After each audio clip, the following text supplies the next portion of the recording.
This week on the Aviators, unmatched in maneuverability and stealthy to boot, we're taking a look at the F-22 Raptor. Curtis takes a home-built Sonics aircraft for a spin. This is way more fun than any roller coaster. And Motley Crue singer Vince Neil takes his first steps to becoming a private pilot. This is a pretty exciting part of my life. This is pretty cool. Checklist complete.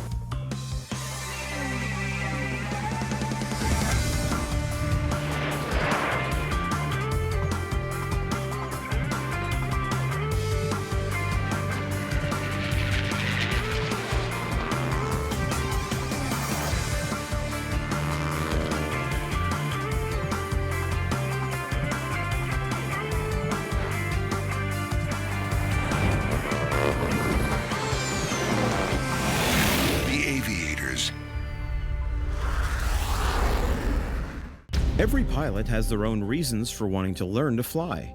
For some, it's the dream of becoming a fighter pilot. For others, it may be the inspiration they gain from watching an air show. And for some, flying may simply be a career. But regardless of your long-term aviation goals or who you are, essentially everyone starts in the same place, with a classroom, a single-engine aircraft, and an instructor who's ready to guide you through your training. It doesn't matter if you're old or young or how many #1 singles you have. Everybody starts in the same place. Hi. I'm Chelena. I'll be your flight instructor. All right. Vince Neil is the lead singer of the heavy metal band Motley Crue. Nice to meet you. Nice to meet you. All right, I'm excited. Thank you. I mean, this is amazing. You know, I'm getting my pilot's license and, you know, learning to fly, you know, fixed-wing aircraft. This is a pretty exciting part of my life. This is pretty cool. You know, I flew helicopters like 20-some-odd years ago, but I've never flown or learned to fly, you know, aircraft before. Vince will be taking a 14-day private pilot course under the tutelage of his instructor, Chelena Parkhurst. Chelena is a certified flight instructor with accelerated flight and instrument training who provide full-time, one-on-one training with their pilots. This program is designed to get busy clients their private pilot's license in an expedient but safe manner. I really don't think it's an accelerated course. It's a complete immersion course. We're doing this all day, every day. There's no lag time in between for you to forget anything. Yeah. The first step in the training process is to go over everything in the very thick federal aviation regulations that Vince will need to learn to pass his written and oral private pilot's test. Some students may actually learn to fly an airplane quickly, but if you can't pass a written test, you're not getting a license. There's a lot to study book-wise, but lucky for Vince, they'll also be doing a lot of flying over the next 2 weeks. Aeronautical experience. So this is the last thing as far as single engine flying. So we are going to need a total of 40 hours. Out of that 40 hours, you will need to do 10 hours of solo. Of that 10 hours, 5 need to be cross-country flying. Now cross-country isn't as it seems, it's not cross-country, but it's 50 nautical miles. Really? Mm-hmm. Okay. So we will have gone to places together, and then you will go to those same places by yourself. Okay. Wow. Yeah. We'll do both day and night cross countries. Oh, great. That's a little intimidating. You will not have to do any solo night. So all of your night experience will be with me. Okay, that makes me feel a lot better. Okay. Yes.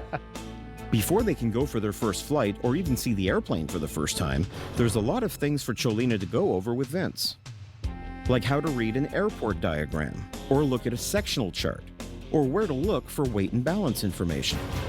Some of the stuff is very difficult. Some stuff is kind of common sense. You know, it's you know, the basic aerodynamics, you know, of air, and but I mean, I'm surprised that there's so much mathematics involved.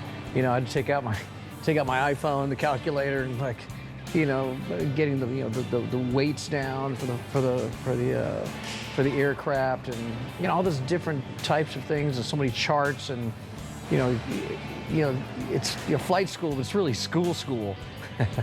So today we're going to work on what is the reference mark, how to use it, taxiing, pitch power trim, see and avoid. Okay. Okay? Just start with the basics. Okay. Any questions? I don't have to talk to the tower today, do I? Nope. You All don't, right. you don't have to do. You do not have to do any I was communication. kidding. I just like. Okay, no, this is great. Good. Okay. Good. The aircraft Vince will be learning in is a Diamond DA-20 Katana. So this is it, huh? This is it. Wow. All right. Well, it's pretty small, you know, but you sit inside of it, and it's like like in a little Ferrari or something, you know, which is pretty cool. I'm glad it's as small as it is, you know, rather than something bigger where, you know, where it might be a little harder to handle. But before he can actually get in and go flying, Vince has to learn how to do a proper pre-flight inspection. And your tire here is not like an automobile, it's more like a bicycle. Right. Okay, so it's got a tube inside, number one. This time, Cholena is showing Vince what to look for and doing most of the checks herself. But for every pre-flight check after this, Vince will be doing the checks and Cholena will be simply observing him. So it is a composite aircraft, not like an airplane that is made of aluminum, or you might have rivets. You don't have rivets. Right. So being composite, we are looking for a smooth structure, no cracks. If it was aluminum, you'd be looking for like the crinkled can kind Right. of effect. Now, fuel is going to evaporate quickly, so you want to, yeah. The other thing too is up down here, we have our air intake. So you want to make sure there's no debris or contamination here. Right. Checklist complete. With the pre-flight complete, it's time for Vince to get into the airplane for the first time. And no sooner does he get settled, it's time for yet another checklist. Okay, so before starting engine, our safety harnesses are good. Rudder pedals, we've adjusted. Front canopy, so we're going to go ahead and close the canopy at this time. Once Cholena has explained all the different checklists, it's time for Vince to finally start the engine. And while it may not be the smoothest engine start in history, before long, they're ready to head off toward the runway.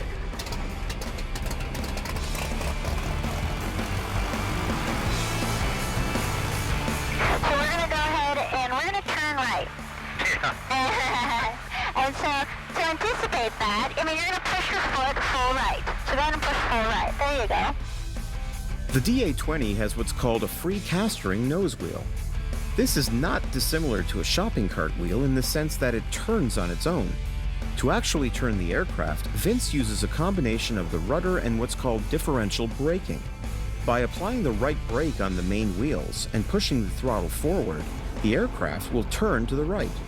For everybody, it is a little awkward at first. And so some people tend to, because you got to use the power to get the momentum, and you got to use the brakes to point the nose, but then if you don't use the other brake to stop it from turning, so it's a little tricky at first.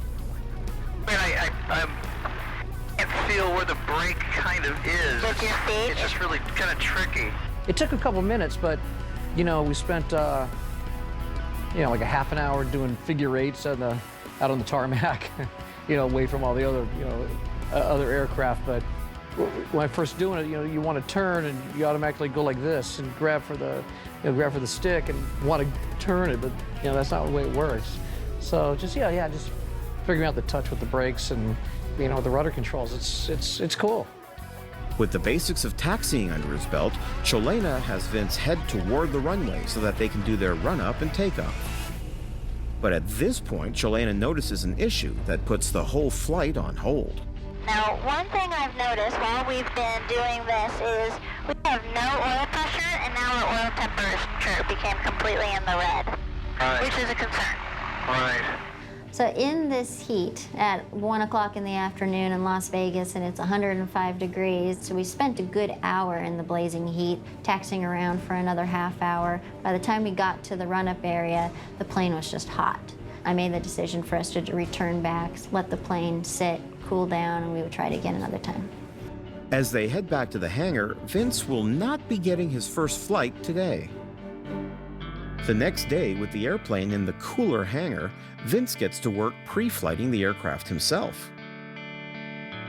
And before long, they're in, have the engine running, and ready to give Vince's first flight another shot. As they're holding short of the runway, Cholena reminds Vince that on this flight, he's going to be doing the takeoff. I was kind of shocked. She goes, okay. You know, we taxied out there, and she goes, okay, take off. And I'm like, really, me now? I mean, I just got here. We're cleared for takeoff. Okay. Go ahead and add throttle out there to the center line. Go all the way down at the end of the runway. Got it. And smoothly advance. Yeah, there you go, a little bit of right rudder. Go ahead and go full throttle. It'll be easier to kind of get the throttle on. Next time on the Aviators. After completing his first takeoff in gusty winds, Vince continues his flight training. As he works his way through basic maneuvers, slow flight, and stalls, everything is preparing him for his next milestone, landing the airplane safely. Tune in next time on the Aviators.